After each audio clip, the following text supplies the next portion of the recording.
sorts of maps in the world that lead to many wonderful places, and we've probably seen them all around before.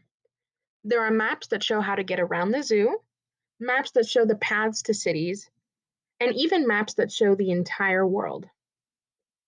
Most maps show us what places look like if you were high in the air and looking down from an airplane. Maps of cities or towns have landmarks and street names. A map of a country has cities and states. A map of the world shows oceans and land. A landmark is any type of identifying characteristic that makes a location recognizable.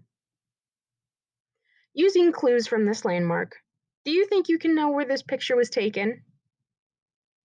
If you guessed the Amazon rainforest, you're correct.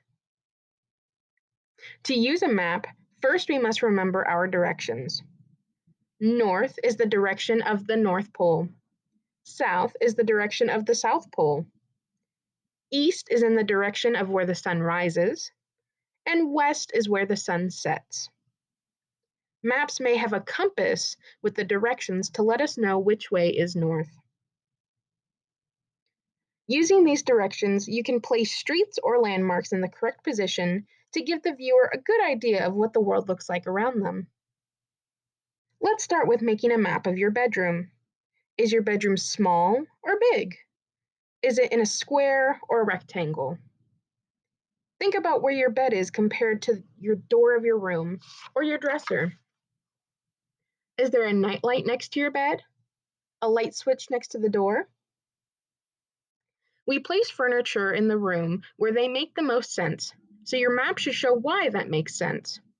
Your light switch is probably next to your door, so that it's easy to turn on and off while first walking in. Regular maps do this too. People put houses and towns where it makes the most sense and is the most convenient. Don't forget that you can add color to your map to easily identify what you're looking at. Most maps show water as being blue and land as being green, and etc. You've just made your very own map. Congratulations, and good luck with the next map you draw.